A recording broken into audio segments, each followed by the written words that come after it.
ಇಷ್ಟು ದೊಡ್ಡ ಸಾಧನೆ ಮಾಡಿದ್ದೀರಾ, ನಿಮ್ಗೆ ಏನು ಅನಿಸ್ತಾ ಇದೆ ಮೇಡಮ್? ಮುಂದೆ ಏನೇನು ಯೋಜನೆಗಳು ಒಳಗೊಂಡಿದ್ದೀರಾ ಮೇಡಮ್?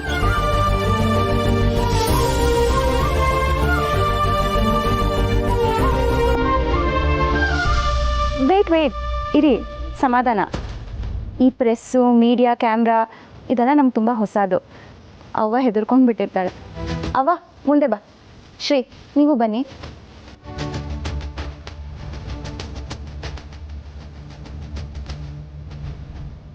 ಇವರಿಬ್ಬರು ನನ್ನ ಶಕ್ತಿ.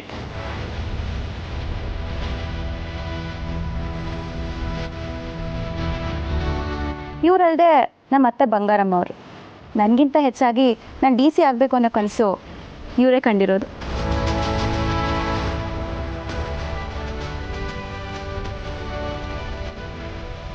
ನೀವು ಯೋಜನೆ ಬಗ್ಗೆ ಕೇಳಿದ್ರಲ್ಲ, ನನ್ನ ಕರ್ತವ್ಯನ ಯಾರಿಗೋಸ್ಕರನೂ ಕಾಂಪ್ರಮೈಸ್ ಮಾಡದೆ ಕೆಲಸ ಮಾಡೋದೇ ನನ್ನ ಯೋಜನೆ. Thank you.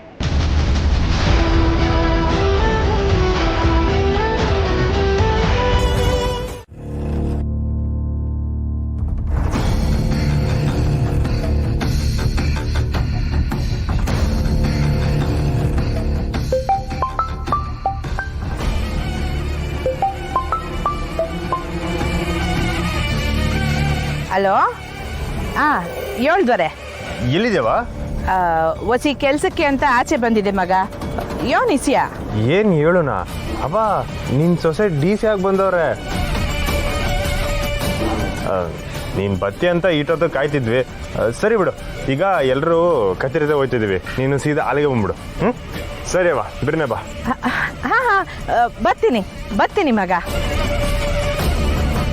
ಹಲೋ ಕಂಟಿ, ಹಂಗೆ ಇನ್ನೊಂದು ಇಸಿಯಾ ಹೇಳವ. ಅದೇ ನೀನು ಹೇಳಿದ್ಯಲ್ಲ ಮಗ, ಪುಟ್ಟಕ್ಕನ ಮೆಸ್ನಾಗ ಯಾರೋ ಅಪ್ಪ ಮಗಳು ಇಬ್ರು ಬಂದವ್ರೆ, ಪುಟ್ಟಕ್ಕನೇ ಅವ್ರನ್ನ ನೋಡ್ಕೊತಾವಳೆ ಅಂತ. ಹಾಂ ಹೌದು. ಅವರಿಬ್ರು ಇನ್ನೂ ಅಲ್ಲೇ ಅವರ ಮಗ? ಹಲೋ, ಅವರಿಬ್ರು ಇನ್ನೂ ಅಲ್ಲೇ ಅವರ ಅಂತ ಕೇಳ್ತೀವಿ. ಹಲೋ ಅವ, ಸರಿಯಾಗಿ ಕೇಳಿಸ್ತಾ ಇಲ್ಲ. ಸರಿ ನೀನು ಬಿರ್ನೆ ಬಂದ್ಬಿಡು. ಸರಿ. ಅಯ್ಯೋ ಹಲೋ ನೆಟ್ವರ್ಕ್ ಇಲ್ಲ ಕದ.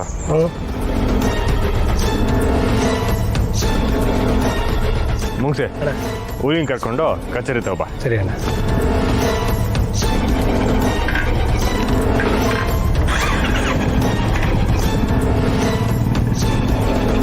ಇವ್ನು ಯಾವ್ದು ಕೇಳಿಸ್ಬೇಕೋ ಅದೇ ಕೇಳಿಸೋದಿಲ್ಲ.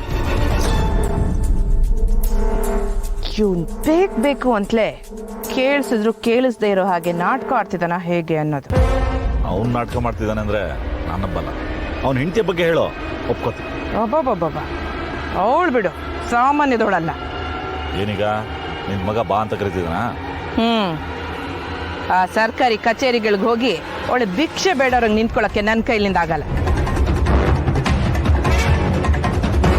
ಅಮ್ಮ, ಆ ಇಡೀ ಕಚೇರಿಗೆ ನೀನು ಸೊಸೆ ತಾನೆ ಯಜಮಾನಿ. ನೀನಲ್ಲೋದ್ರೆ ನಿನಗೋದೆ ಮರ್ಯಾದೆ ಸಿಗುತ್ತೆ. ಅಯ್ಯ ನಿನ್ನ ಆ ಮರ್ಯಾದೆಗೆ ನನ್ಗೆ ಎಕ್ಕಡ. ಅದನ್ನ ಇಟ್ಕೊಂಡು ನಾನೇನೋ ಕಿಸಿಲಿ. ಅವಳು ಕುರ್ಚಿ ಮೇಲೆ ಕೂತ್ಕೊಳ್ಳೋದನ್ನ ನೋಡಿ ನಾನಲ್ಲಿ ಹೋಗಿ ಚಪ್ಪಾಳೆ ತಟ್ಲ. ಅವಳು ಕಣ್ಣೀರು ಹಾಕೊಂಡು ಅವ್ರ ಅವ್ವನೇ ದೇವ್ರು ಅಂತ ಮೆರೆಸ್ತಾಳೆ. ಅದೇ ಸೆಂಟಿಮೆಂಟ್ ಮೆಂಟ್ಲು ನನ್ನ ಮಕ್ಕಳು.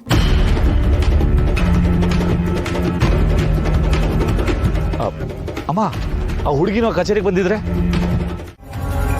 ಆ ಮೆಸ್ನಲ್ಲಿ ಗೋಪಾಲಯ್ಯನೋ ಇನ್ಯಾವನೋ ಇರ್ತಾನೆ. ನಾವಲ್ಲಿಗೆ ಹೋಗೋದು, ಏನೋ ಮಾಡೋದು, ಹೆಚ್ಚು ಕಡಿಮೆ ಆಗೋದು, ಆಮೇಲೆ ನಾವು ಅವ್ರ ಕೈಯಲ್ಲಿ ಸಿಕ್ಕ ಹಾಕೊಳ್ಳೋದು, ಇದೆಲ್ಲ ಬೇಕಾ ನಮಗೆ? ಆಮೇಲೆ ತುಪ್ಪನೂ ಇಲ್ಲ, ತೀರ್ಥನೂ ಇಲ್ಲ, ಹಾಗಾಗೋಗುತ್ತೆ. ಸುಮ್ಮನೆ ಇರು.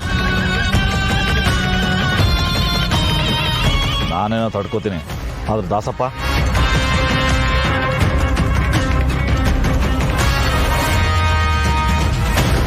ಕಲಿ. ಆ ಕಾಳಿ ಈಗ ಬೆಂಗಳೂರಿನಲ್ಲೇ ಇದ್ದಾನೆ ಅನ್ನೋ ವಿಷಯ ಗೊತ್ತಾಯ್ತಲ್ವಾ? ಮೊದಲು ದಾಸಪ್ಪನ ಕಡೆಯವ್ರಿಗೆ ಅವನನ್ನು ಆ ಪುಟ್ಟಕ್ಕನ ಮಗಳನ್ನು ಹುಡ್ಕಕ್ಕೆ ಹೇಳಿ. ಸರಿನಮ್ಮ, ಹೇಳ್ತೀನಿ. ಅದೇ ಒಂದು ದೊಡ್ಡ ತಲೆನೋವಾಗಿದೆ ಈಗ. ನೆತ್ತಿ ಮೇಲೆ ಒಳ್ಳೆ ಕತ್ತಿ ತೂಗಾಡ್ತಿರೋ ಹಾಗಾಗಿದೆ. ಅವರಿಬ್ರು ಸಿಕ್ಕಾಕೊಂಡ್ರೇನೆ ನನಗೆ ಸಮಾಧಾನ.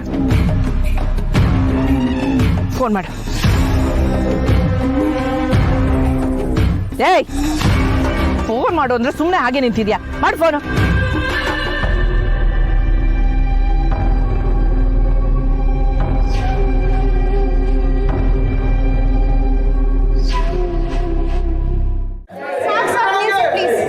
ಸಾಕು. ಇಲ್ಲಿರೋ ಯಾರಿಗಿಂತನೂ ನಾನು ದೊಡ್ಡವಳಲ್ಲ. ಅದು ವಯಸ್ಸಲ್ಲೂ ಅಷ್ಟೇ, ಸ್ಥಾನದಲ್ಲೂ ಅಷ್ಟೇ.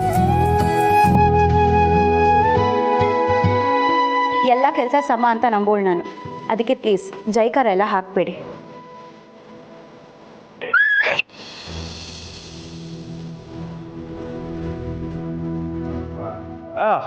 ಅರ್ಧ ಇದೇನಪ್ಪ, ಯಾರು ಜೈಕಾರ ಹಾಕ್ಬಾರ್ದು. ಮೇಡಮ್ ಅವರೇ ನೀವು ಬನ್ನಿ. ಅಪ್ಪ ರೆಡಿ. ದಯವಿಟ್ಟು ಯಾರು ನಿಮ್ಮನ್ನ ಕಾಯಿಸ್ತಿದ್ದೀನಿ ಅಂತ ಅನ್ಕೋಬೇಡಿ. ಒಂದು 10 ನಿಮಿಷ ಅಷ್ಟೇ. ಆಮೇಲೆ ಪ್ರತಿಯೊಬ್ಬರೂ ಒಬ್ರಾಗೊಬ್ರೆ ಮೀಟ್ ಮಾಡ್ತೀನಿ. ಎಲ್ಲ ಅಲ್ಲೇ ನಿಂತ್ಕೊಳ್ರಿ, ಲೈನಲ್ಲಿ ನಿಂತ್ಕೊಳ್ರಿ. ನಿಮ್ಮ ಹೆಸರು? ಮೂರ್ತಿ ಅಂತ ಮೇಡಮ್. ಮೂರ್ತಿ. ದಯವಿಟ್ಟು ಯಾರ ಮೇಲೂ ಹಾಗೆಲ್ಲ ಗದಿರಬೇಡಿ. ಅವ್ರು ತಮ್ಮ ಕಷ್ಟ ಹೇಳ್ಕೊಳಕ್ಕೆ ಬರ್ತಾರೆ. ಅವ್ರ ಜೊತೆ ಎಷ್ಟು ಗೌರವದಿಂದ ನಡ್ಕೊಳಕ್ಕಾಗುತ್ತೋ ಅಷ್ಟು ಗೌರವದಿಂದ ನಡ್ಕೊಳ್ಳಿ. ನಿಮ್ಮನ್ನ ನೋಡಿದ್ರೆ ಅವ್ರಿಗೆ ಅವ್ರ ಮನೆಯವ್ರ ಥರ ಅನಿಸ್ಬೇಕು. ಸರಿ ಮೇಡಮ್. ಇದುವರೆಗೂ ಇಲ್ಲಿದ್ದವ್ರು ಯಾರು ಈ ರೀತಿ ಹೇಳಿರಲಿಲ್ಲ ಮೇಡಮ್. ಅವ್ರು ನನ್ನ ಮೇಲೆ ಕೂಗಾಡೋರು, ನಾನು ಇವ್ರುಗಳ ಮೇಲೆ ಕೂಗಾಡ್ತಿದ್ದೆ ಮೇಡಮ್. ಕೆಲಸ ಬರ್ದೇ ಇರೋರು ಮಾತ್ರ ಕೂಗಾಡೋದು. ಕೆಲಸದಲ್ಲಿ ನಿಯತ್ತಿರೋರು ಕೆಲಸ ಮಾತ್ರ ಮಾಡ್ತಾರೆ ಅಂತ ಅವ್ವ ಹೇಳ್ಕೊಟ್ಟಿದ್ದಾಳೆ.